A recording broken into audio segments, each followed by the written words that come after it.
Hey guys, Dr. Berg here. In this video, we're going to talk about how much fat you need to consume on a ketogenic diet per meal.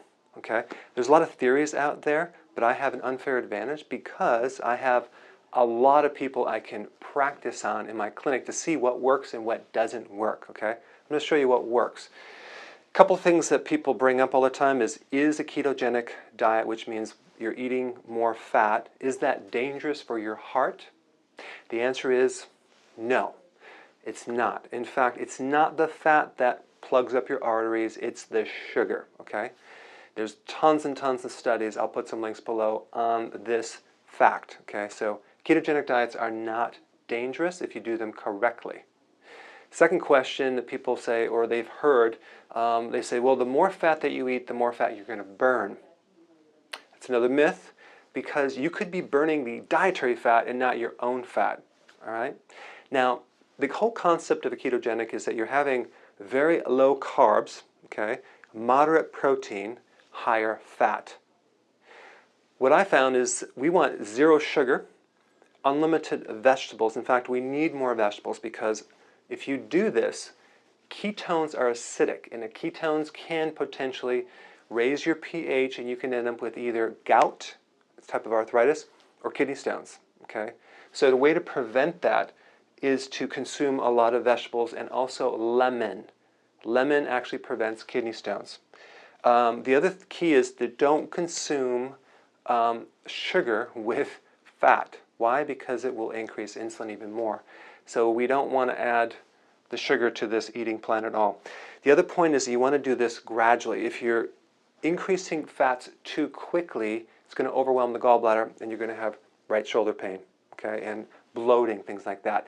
That's why I recommend that if you're going to do this, highly recommend the gallbladder formula because that gives you the enzymes and the bile to help handle this fat in the transition. Number three is that it does take time to adapt your body to fat burning. All the cells must change their enzyme structure, their machinery to handle this new fuel source because we're eliminating the glucose and we're increasing the fat, and it does take sometimes between 2, 3, 4, 5, even 6 weeks to make this transition. In the process, we're going to do this nice and gradually so your body can go right into it and you'll feel really good. Now let's talk about how much fat that you really need. Now, these are lists of fats that you can potentially consume. And by the way, I have a link that I'm creating below so you can download this chart, which actually is right here. This one right here. So basically, this is kind of a short version. Heavy cream. 1 tablespoon is 5 grams of fat, okay? So an average person, and this is very general, needs between 20 and 40 grams of fat per meal, okay, on a ketogenic diet. So this is 40 would be the high scale, someone really large has been doing it a while. 20 is someone smaller and they're just starting out, okay? So we're going to calculate this kind of like mid-range at 30 grams, okay, just to give you an average. So heavy cream, and you can make whipping cream. I have a video on that. You can make all sorts of things with heavy cream. 5 grams, you would do 6 tablespoons per meal, like you're going to have that right after the meal as your fat.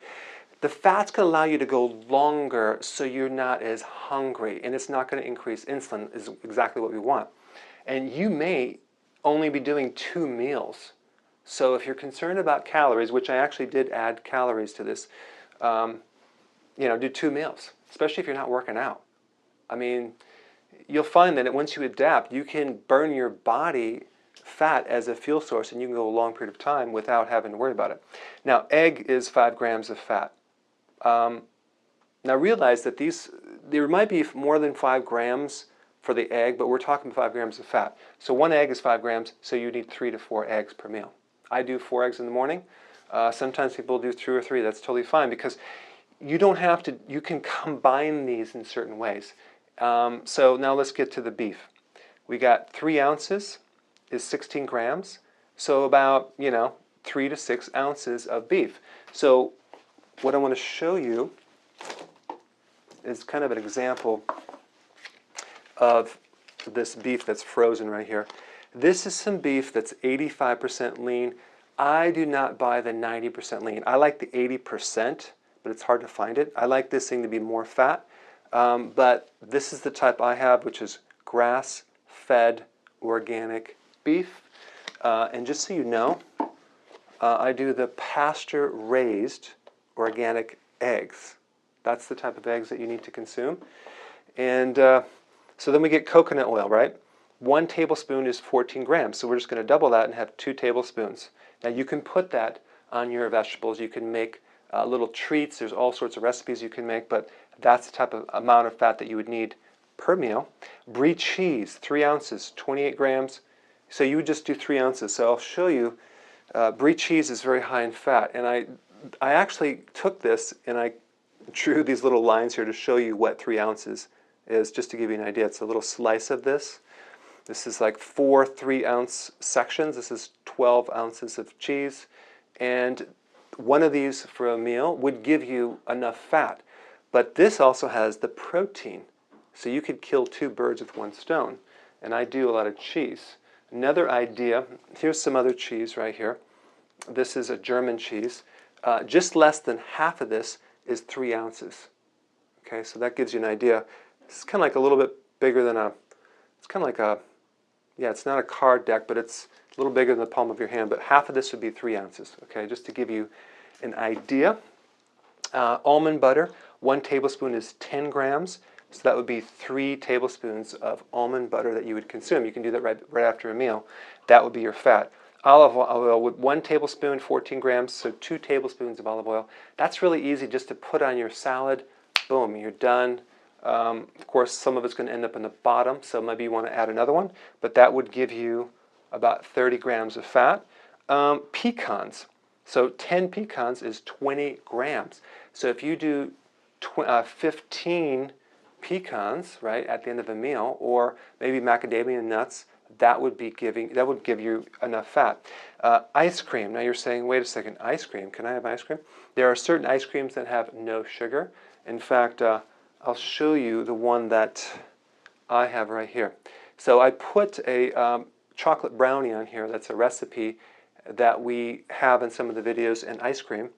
And you can basically make this ice cream or get it from the store, and it has no sugar, and that 1 cup would give you 22 grams of fat.